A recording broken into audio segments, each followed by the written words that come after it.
So Simon, today what we're going to be talking about as well, continuing that reality check on that client journey, I wanted to focus more on auctions and negotiation really. Sure. So talking more about the reality check for buyers as to when they're going in to purchase a property, whether it's auction, whether it's private treaty, and the skills that you need as a negotiator to get the best price for yourself.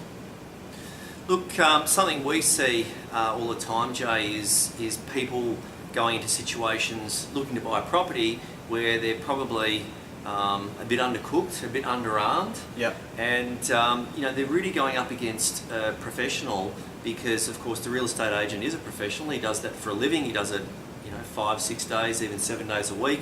May have been doing it for 10 or 20 years.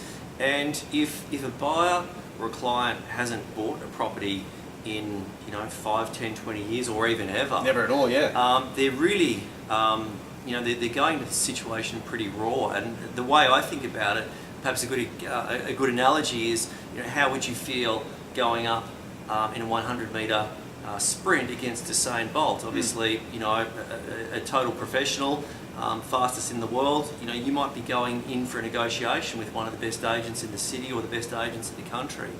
And if you don't have help, if you're not prepared, it's probably not going to end terribly well for you. And look, these guys, they're really masters at understanding psychology and creating situations and scenarios where they're putting you under a lot of pressure as a buyer. And a lot of them may well be even manufactured scenarios. So they may not ultimately exist, but of course that's their job. That's right. That's what they're being paid to do that. So I think it's really important to consider that, to think about that, and do you need professional help on your side in order to deliver a better result when you're going into that kind of scenario? Yeah, and I think you're absolutely right. At the end of the day, the whole goal or objective of that agent is to sell the property to you at the highest possible price. That's right. That's where their commission comes into it. That's right. So, like you were saying, they're going to employ certain tactics which are going to maybe fluff the truth or create a bit of a smokescreen sometimes, but definitely as a buyer, some people find it difficult to really separate or filter their emotions when it comes to the purchase. So this may be an owner-occupier property that you really want, and it's pretty obvious to the real estate agent that you want this property. That's right. And if they know you want something, they're gonna make you buy it, and they're gonna make you buy it for a much higher price than what you probably want to do. Correct. And look, it's their job to extract that last $5,000, $10,000, $20,000 out of you, and they're brand masters of creating situations in order to be able to do that. Yeah, and definitely auctions as well can be quite an intimidating thing for people. You've got all these other people around you listening to you, watching each other, trying to figure out how much money does that person have. There's so much judgment I find at auctions, it's amazing. You see what type of car people rolled up in to try to guess how much money they have. Mm-hmm. And I guess from our experience, and we know time and time again, a lot of the time the person that has the most money looks like they're the poorest. That's correct. And it's a surprise and you don't know it. And everybody knows somebody who's gone to a lot of auctions and just keeps missing out. And I think there's no worse personal feeling than thinking in your head, oh, I've got this, I'm going to buy it, I'm going to get it at auction because the price guide that the real estate agent gave me was really good, and it doesn't seem like there's a lot of interest in this property. And in your head, you've actually already purchased the property, but then you get there and very quickly you realise this property is not going to be mine today. That's right. It's we see it happen all the time, Jay, and I think having some help, enlisting some help from some property professionals is always a great way to make sure that you're going into situations like that forearmed and forewarned. Of course, you can do lots and lots of research yourself. You can, of course, you can go and look online about auction psychology or buyer psychology or whatever it is to try and put yourself in a situation where you've got a bit more power.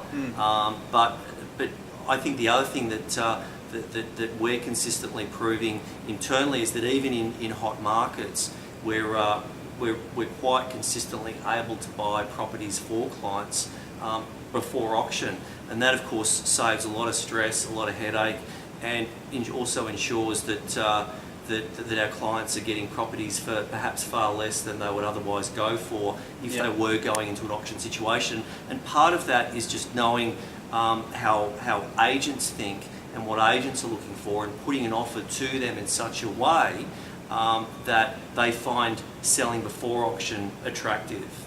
And of course, if you are not in the market and you haven't had experience in able to do that, that's probably not a situation that you're going to be able to create for yourself. Yeah, definitely. And Simon, I hope you don't mind maybe just giving some of our viewers just a bit of an understanding of some of the disciplines you yourself had, because you've been purchasing property for a very long Decades, time. yeah. So, and obviously before some of these, aids, and I do that in inverted commas because sometimes they're not actually helping, but before, these apps, these CMA checks that your bank gave you. Before Domain and realestate.com. So what were some of those disciplines that you used to be able to create the property portfolio that you have today? So look, one of the things that I did, Jay, and you do have to be disciplined, is that when I was looking for property back in my 20s and early 30s, I would have a goal.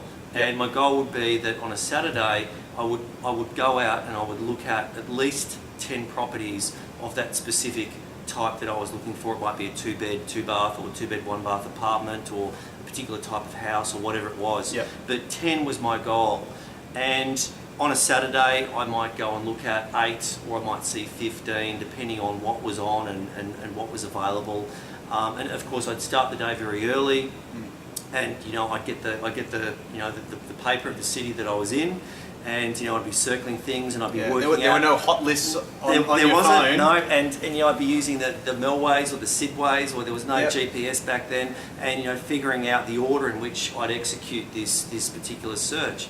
But I think the point is that there was discipline, there was focus, and that was when I was in my 20s and early 30s, before I was a lot more committed with I suppose my business is often a 6-day-a-week business, and family commitments and all sorts of different things. And so when you're single and you're young, it's quite easy to be able to do that on a Saturday, go out and see 8 or 10 or 12 properties. But when you get a bit older and you get a bit more committed, life gets in the way with Yeah. aging parents and all sorts of other things that you might have to do on a Saturday. Yeah.